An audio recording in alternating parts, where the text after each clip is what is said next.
2 once it goes live. Okay, now we're live. I apologize there. Oh no, you're good. Hold Hi, on. everybody, and welcome to another episode of the Double 18 Podcast. I'm your host, Stephen Nagishi. Thank you very much for joining us on this Labor Day weekend, Friday. I hope you had a wonderful weekend. Again, wherever you're going this holiday weekend, which obviously just before the end of summer and the start of the fall season, which of course is also the beginning of the football season as well. I appreciate the time this evening to welcome my former guest, who I've been a real good friend in this industry, I like to call.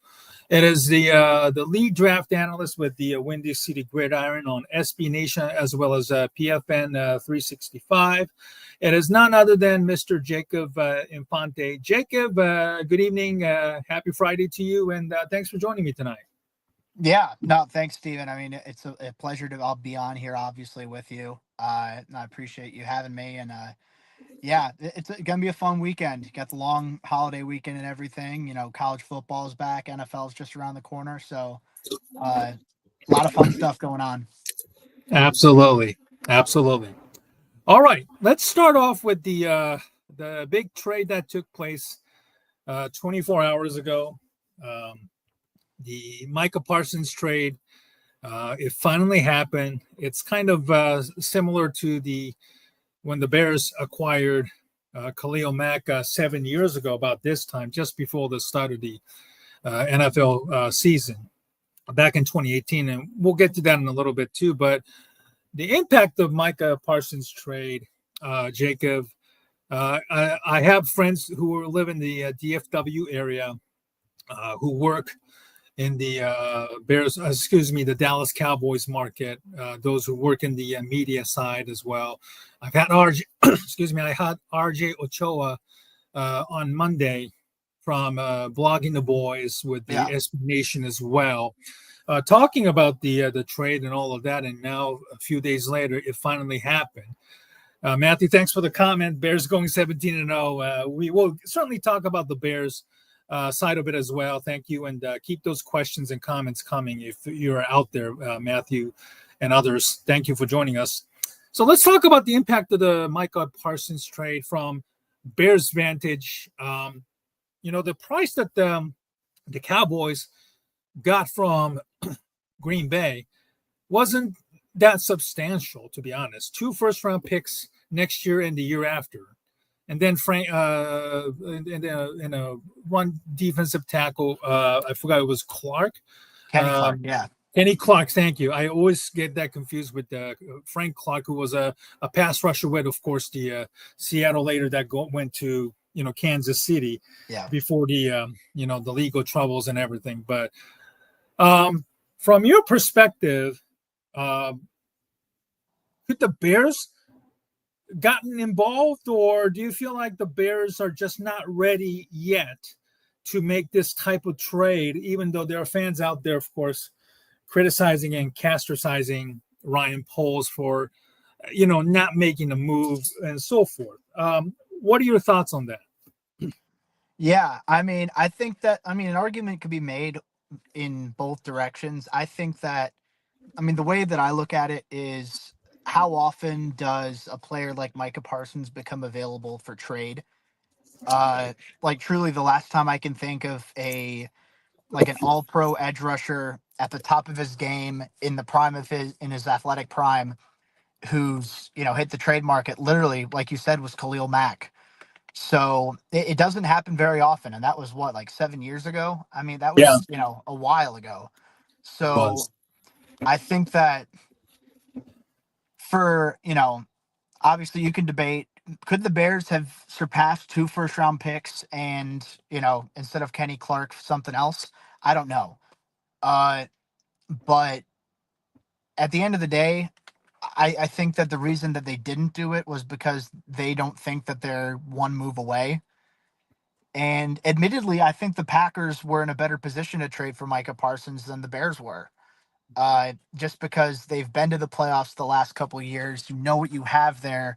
Jordan Love, I mean, you don't know if he's a great quarterback, but you know that he's good, Uh, so at the same time, there I guess less risk. There's less up in the air as far as questions go with Green Bay saying, "Oh, can we afford to trade two first round picks and take on the contract of Micah Parsons?" Obviously, they said yes. From a Bears perspective, I'm a little worried. Uh, Obviously, it's a team game. Uh, Thank you, Cream Sleeve. Thank you, I Cream think, Sleeve. of course. Uh, I think that obviously in football, with it being a team game, there's no one player that's going to turn a team magically into the best team in the league overnight. I mean, Yeah. especially at a non-quarterback position. But when you like Micah Parsons is one of the best pass rushers and one of the best defenders in the league. It's obviously a huge addition for Green Bay. They had a good defense last year, and now you're bringing in this terror off the edge. Uh, I think it's not the sky is falling, end of the world. Bears are never going to be are going to get swept by the Packers no matter what. I wouldn't say that by any means, but uh, you know, it's your team's biggest rival making one of the biggest trades of the decade in the NFL. I think you'd be in your right mind to be a little worried, I guess. Even if it's like I said, it's not panic, and I think that if the Bears continue to make good moves independent of what everyone else is doing, then they'll be in good shape. But I mean, it's a big addition for Green Bay, and they're rightfully very happy. I have a couple friends and family who are Packers fans, and they're all ecstatic about it. I know, I'm sure, like you were saying, your friends in the Dallas area. I mean, I'm sure they're not very happy about trading away Parsons and not paying him, but uh, yeah, we'll just have to see how it goes. But it's going to be, on paper at least, it's a huge addition for Green Bay. Hmm. So, the Packers are kind of making this all-in move, knowing that, Jordan Love is still somewhat of an unproven commodity at this point. And ironically, his big game against the Cowboys in a playoff game over a year ago, he was able to parlay that into a big contract. So now, the Packers are literally paying two players in the north of 90 combined, or almost $100 million, based on the salary that they're getting. Um, from the Packers' perspective, do you think like this is like all in move 2025 robust type of deal, or do you feel like they're not there yet, but Love has to be the guy that has to take that next step in order to justify this move? Yeah, I mean, I'd say it's an all-in move. You're paying him that much money. North of, like, I think it's $46 million a year, something like that, and you're paying the two first-round picks and Kenny Clark. I mean, I thought he was going to go for more, but at the end of the day, it's still two first-round picks you're giving up, and maybe not Pro Bowl, but like he's still a good defensive tackle in Kenny Clark going to Dallas, but. Uh, I think just going off of what I did a little bit of research earlier. I don't have the numbers in front of me, but the Packers have next year, they should have a little bit of cap space to work with, and they don't really have too many major players slated to hit free agency. So I don't think it's a this year or bust. I think it's their best window is going to be within the next 2 years, because when the 2027 offseason comes around, that's when you're going to start to have some of your young guys. I mean, it's the youngest roster in the NFL. You're going to start to have some of your young guys slated to hit free agency. They're going to be, you're going to have to pay some guys. You're going to have to let some of them go. And if you don't, I mean, if you don't have the first round pick, it's going to be tougher to cultivate that young high end talent. Uh, that's not to say it can't be done. I mean, the Packers have done a pretty good job drafting, uh, like especially that second, third round, adding like decent defensive players. I think that you can build a strong defense around Micah Parsons.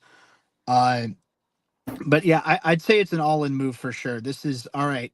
We think that we're this one move away from being a Super Bowl contender. I think that that's what this trade says about where Green Bay views themselves.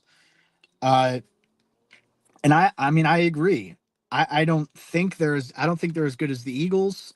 I still think the Lions are better, but I think now the Packers are pretty firmly, at least in my eyes, the third best team in the NFC on paper. And maybe, if seeding goes your way, if, maybe a couple, you get lucky with, injury health or something, who knows?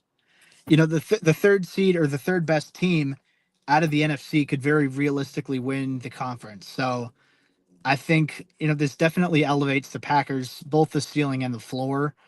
Uh, I don't think that they're the favorites in the NFC at this stage, but they've certainly done a good job of strengthening their positioning and stating their case for that. Moving on to the Parsons versus Mac trade comparison. I know we were for those who just joining us. Obviously the trade of Parsons and is very comparable to when the Bears acquired Khalil Mack exactly about 7 years ago to this day. And the comparison between the two players are very much are similar. From let's look at the Cowboys' perspective. Should they have gotten more, or do you think that this is a decent haul for the Cowboys? I think they should have gotten more Yeah, personally. I think that, I mean, obviously you have to factor in the high price that you're paying for Parsons, but sure. again, I think when you have an edge rusher of that caliber at probably the most important position on defense, it becomes important, and that becomes a lot more valuable to have a star Sure. player there as opposed to somewhere else. And realistically, I mean, it's two first round picks, but those picks are probably going to be pretty late in the first round each of the next 2 years. Right, the lower 20s, or even worse, 32nd if they win the Yeah. Super Bowl. Yeah, absolutely. Yeah. So I think that, that plays a factor into it too. And Kenny Clark, he's going to turn 30 this season. He's coming off a year where he had one sack. I mean, obviously, he was still good. He was still good, but I think that his prime was probably 2 or 3 years ago. Mm-hmm. And if you're lucky, you can still get good play out of him for a little while. But Right. I don't know if a nose tackle is going to make a big enough difference to help the Cowboys still compete, as opposed to having an edge rusher like Parsons. So I was expecting a little bit more, at least in terms of what the Cowboys got for him. Right. Uh, I don't know. I'm curious to see, because I mean, obviously, Khalil Mack ended up going for two firsts. Uh, I want to say like a 2/3, maybe something like that. I'd have to go back and check, but I think the Bears gave up a little bit more when you factor everything in for Mack Right. than what than what the Packers did for Parsons. And I didn't even think that what the Bears gave up for Khalil Mack was bad by any means. I thought that was fair value. Right. I just And it thought that, certainly like, helped. yeah, For Sorry for interrupting. no, It you're good. certainly helped that the Raiders screwed up the draft for what they gotten for Yeah, when they got what they got from the Bears, because a lot of the players that they ended up selecting using the Bears picks ended up not turning into great players. I think none of them are even in the NFL, or at least last time I checked, they were fighting to make the roster in the NFL, and may have ended up either getting cut or, you know, at least on the practice squad. But I apologize for that. Go ahead, Jake. no, you're good. I mean, I think that's another key part of it too. Is like you mentioned, the Raiders failed to make a significant impact with the draft picks they got from that Khalil Mack trade. I'd argue, even though things didn't work out for the Bears the way that they hoped when they traded for Khalil Mack, not from a player perspective, just from a team perspective, you have the one great year and then everything else is kind of average. I'd still say the Bears won that trade because they got you know, one season of all pro play, 2, 3 years of Pro Bowl play. Uh, it turned out well for them on that end, at least. And I think that that's what the Cowboys have to consider now is not only do they have to, you know, they have these 2 first-round picks, but they have to make the right move there. It's the classic bit from Family Guy, whatever. It's like, oh, it's you know, a boat's a boat, but a mystery box could be anything. It could even be a boat. It's the same thing with draft picks where, I mean, yeah, they're nice to have, but at the same time, you need to make the right selections, and there's no guarantee you're going to be able to do that. So, uh, I don't know. I don't agree with the Cowboys' way of doing it. Maybe they'll prove me wrong. Maybe they'll take those first-round picks and draft, incredible talents with them.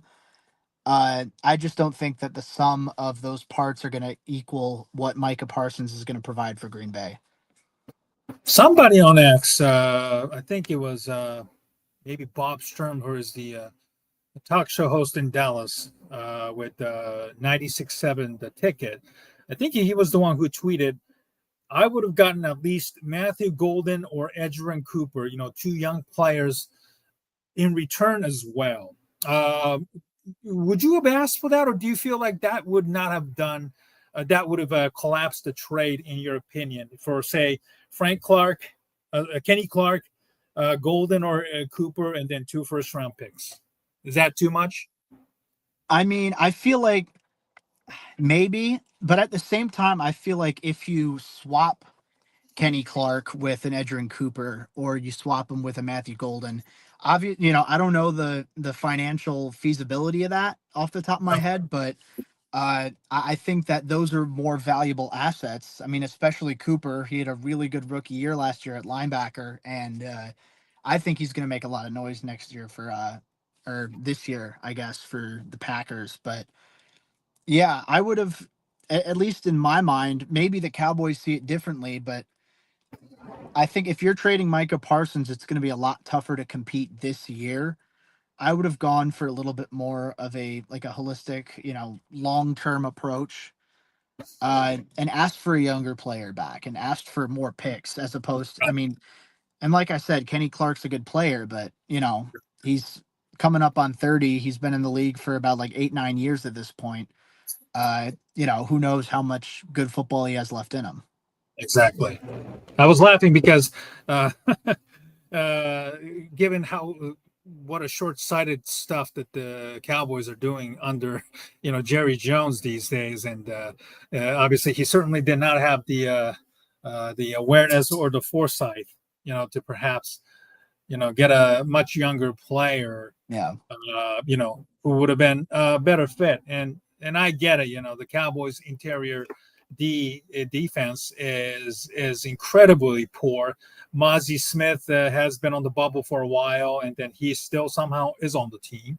Matt Eberflus is the one that's coaching this defense, and I understand the need of having a defensive tackle of Kenny Clark's caliber. If only he was, again, 2 or 3 years younger when he was at his prime there too. But do you get the excuse from Jerry Jones's side about needing to stop the run versus the having a pass rusher? Because obviously to stop the pass rush, you have to be able to run against it. Which does kind of make sense. But do you buy that from a Cowboys perspective, or do you think that's just full of hot air coming from Jerry Jones's mouth? I mean, I think it's him coping to an extent. I don't think it's necessarily wrong to say that, oh, stopping the run is important. Like, I agree with that. And I think that we're slowly but surely starting to see, like, especially with the Lions, what they did with Ben Johnson, what the Eagles did with Saquon Barkley at running back, with Kellen Moore last year Yeah, calling play.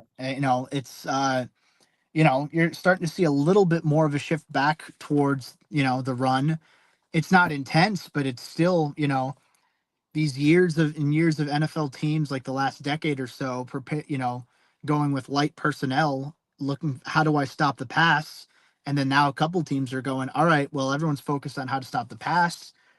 We're going to run the ball.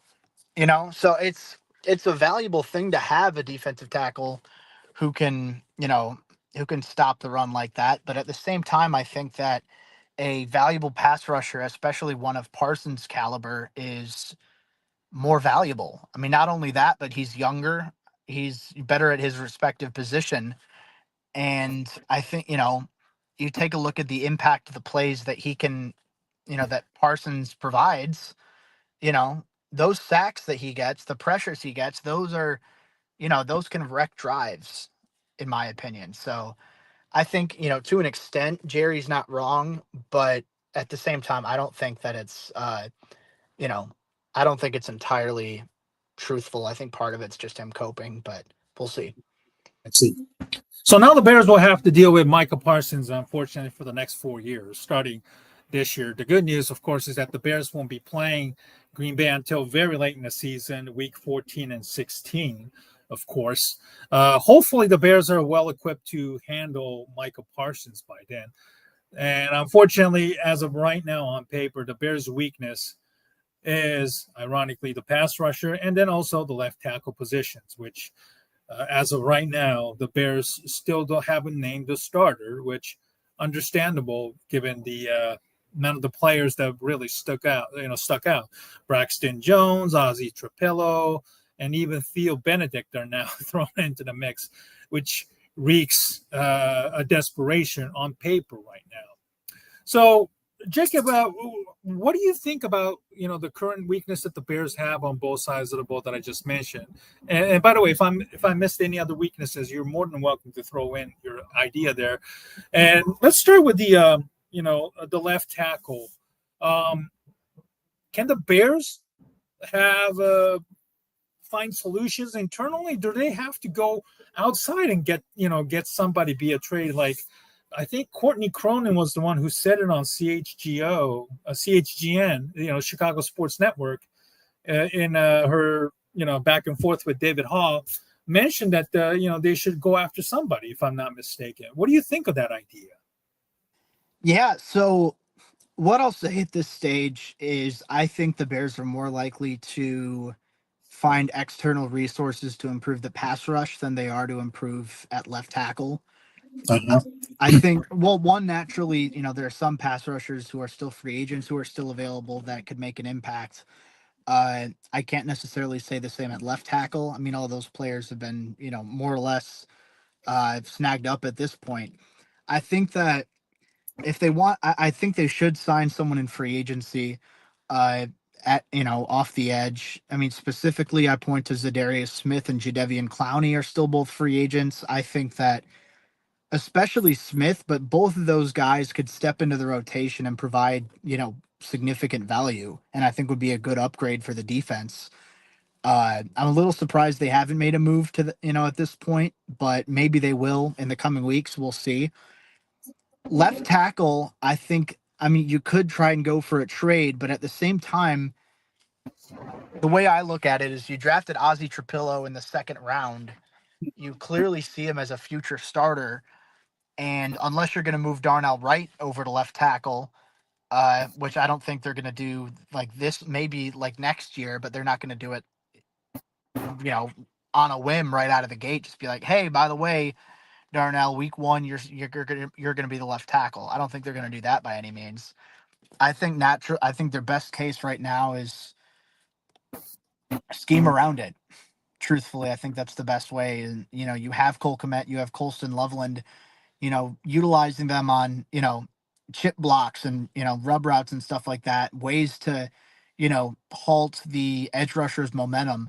I think that's probably their best bet, and make sure that Braxton Jones or Trapillo or Theo Bennett, and make sure those guys aren't on an island super often, especially in a division now where you have Micah Parsons, Rashawn Gary, Andrew Van Ginkel, Jonathan Grenard, Aiden Hutchinson.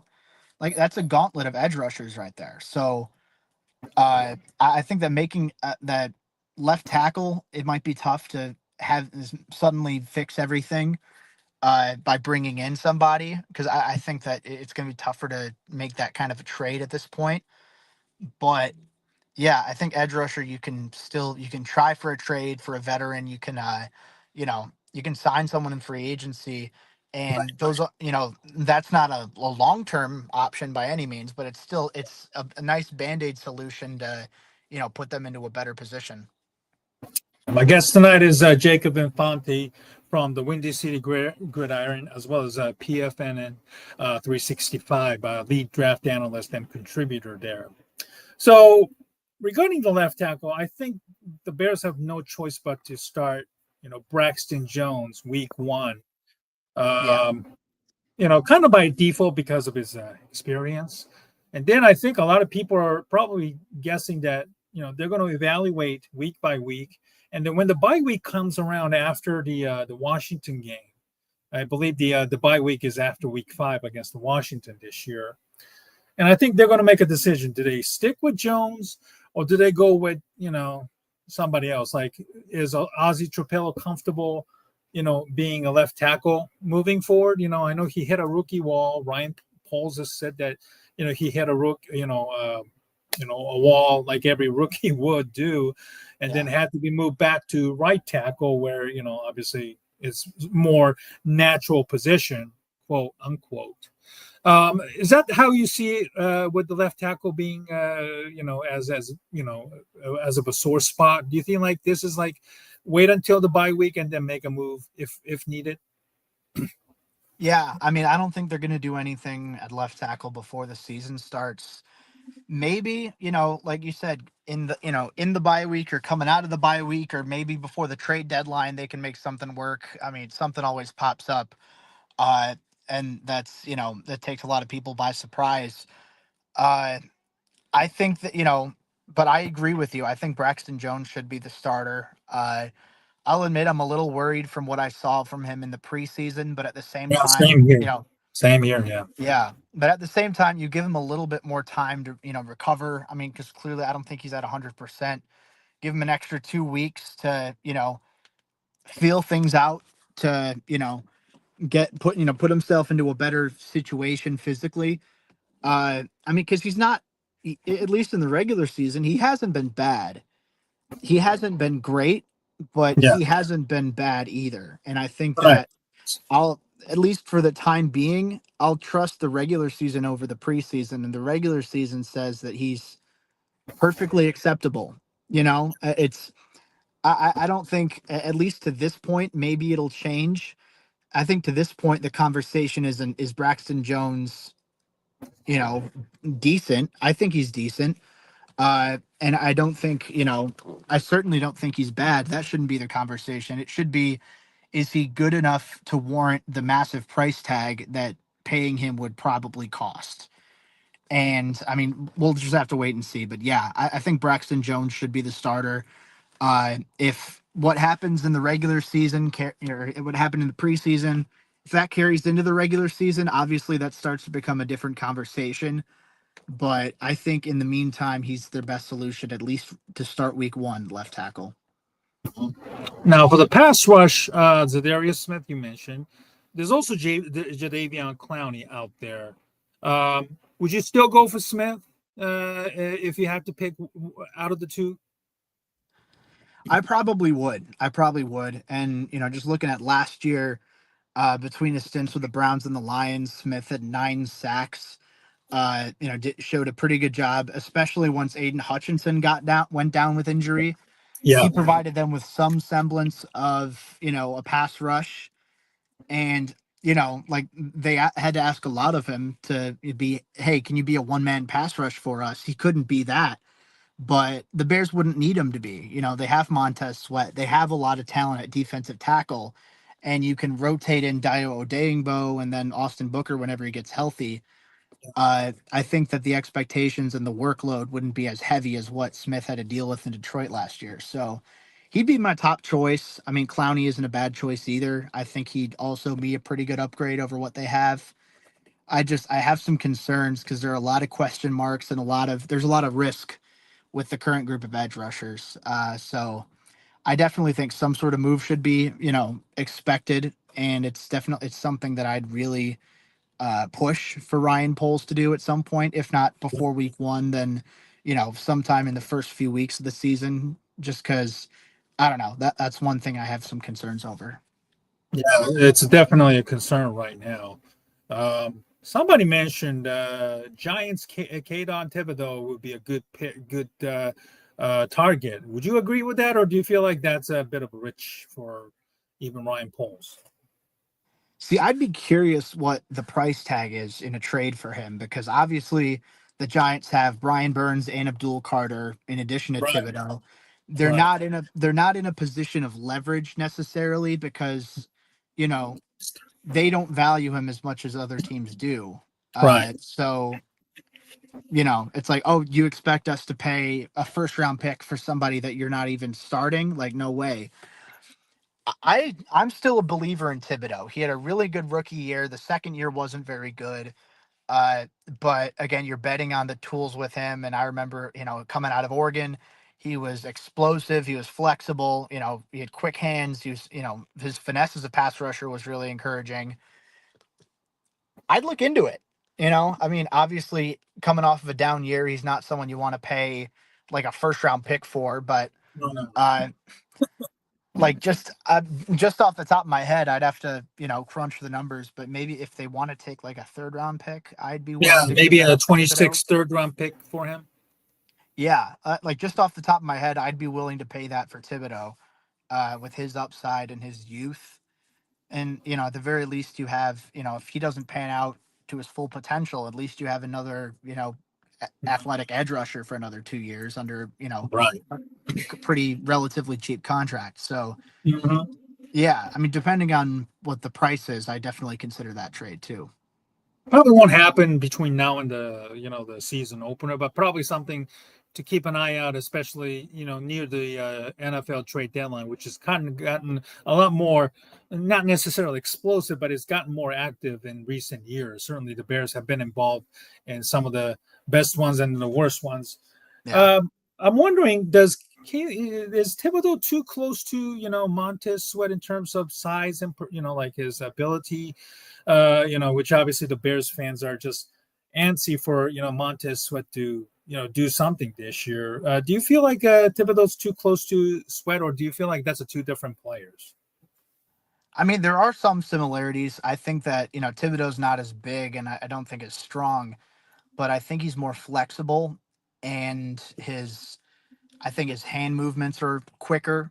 At least I mean, I'm not going to sit here and say that I watched a whole bunch of 2024 New York Giants all 22 or anything, but off of Sure, clips that sure, I've sure. seen, but off of clips that I've seen from him in the NFL and also what I remember from him out of Oregon just a couple of years ago, I'd say there's enough difference out there to where I'd say Thibodeau maybe not as well rounded as Montez Sweat, but I think that he's offers maybe a little bit more juice. So as like a situational pass rusher, he'd make a lot of sense. And then you have Dio to defend the run off. It can set the edge because he can do that fairly well. Uh, I think that there's enough, there, enough of a difference there where you don't just have two of the same guy on the same defensive line. So I'm working on a couple of articles. One of them being Loveland, the Colston Loveland and Dio Odiengbo. Obviously, two players somewhat of an under the microscope because, for one, I know Poles got both players. Loveland certainly has Ben Johnson's fingerprint all over it, and then Odiengbo was the guy that I think was somewhat acquired, and I know a lot of people aren't so enthusiastic over his acquisitions, and Yeah. I understandably, because I think this was probably the guy that, at least on paper, looked like certainly has some untapped potential that needs to be harnessed. And Dennis Allen is the kind of guy that could do that, and that's the kind of player that Dennis Allen would look for in a defensive end. The bigger guys who's set the run off the edge. You have to be able to do a good job at defending the run more so than anything else.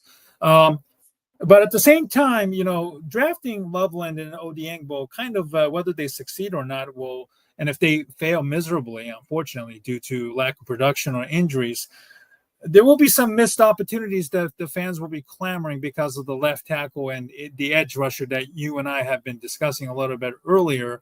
Um, Do you feel that's justifiable about Loveland and Odiengbo being put under the microscope, or do you feel like that's just unfair, and that maybe polls could have done a better job of fixing both positions, or at least one of them, before the start of the season? I don't know. So I will say that I still remain skeptical about the Odeyingbo signing. Yeah.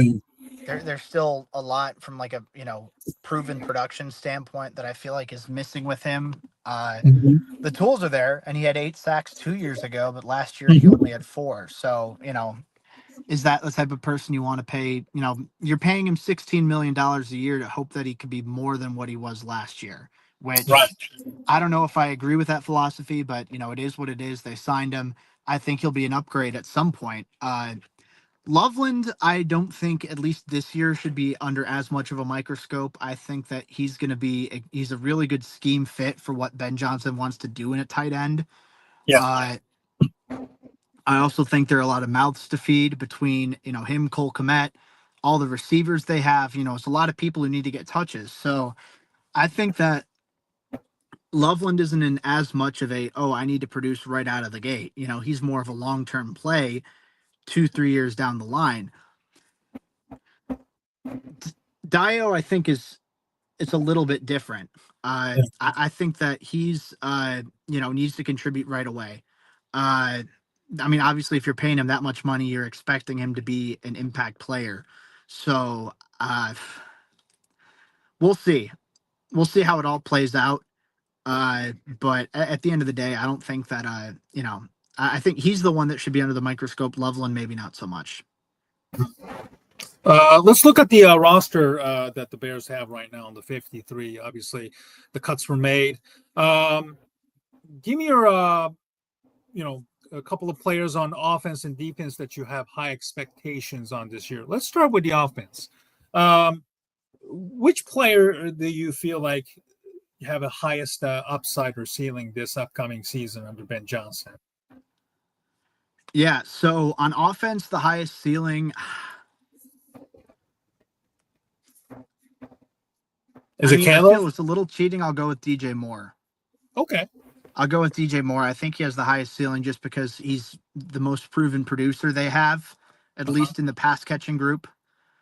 And I think that when you look at it from that perspective, Ben Johnson can do a lot with him.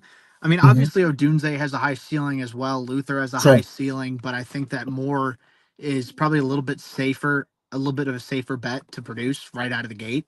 Right. I think he's going to contribute pretty well. I mean, I've been on record saying that there's a chance that Rome might end up being the wide receiver one by the end of the year. But at least to start the year, I think DJ Moore is pretty convincingly going to lead in targets. Mm-hmm. Running game, that's certainly the key to the Ben Johnson's offense. It's been a staple. Do you like the running back that they have right now? Do you feel like that's the another area that they could probably look down the road, say like by the trading deadline? Honestly, I think that's more of a next offseason sort of deal. I think they're going to run with what they have right now. Okay. I mean, in theory, Swift should be better because it's a better offensive system. It's a better offensive line ahead of him. Mm-hmm. But I mean, that said, I'm not convinced that he's worth the price tag that they're paying him, at least at the running back position.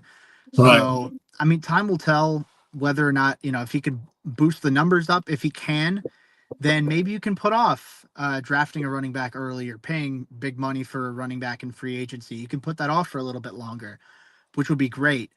But I don't know. Just coming off of last year, less than 4 yards per carry. Wasn't very efficient running the ball in between the tackles. You know, I, I think there's reason. Okay. That's understandable. All right. I understand that you got a little bit of personal things to take care of. So we'll wrap it up with a couple more questions with Jacob Infante. What is your record for the Bears this year, in your opinion? Is it 10-7 achievable, or do you feel that that's a little bit rich? Uh-oh. Huh.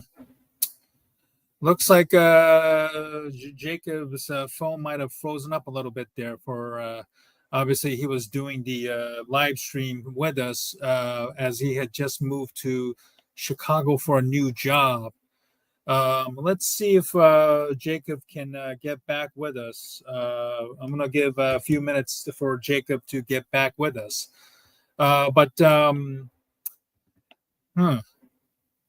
I think he may have either lost the signal or maybe the phone might have died of battery charge there.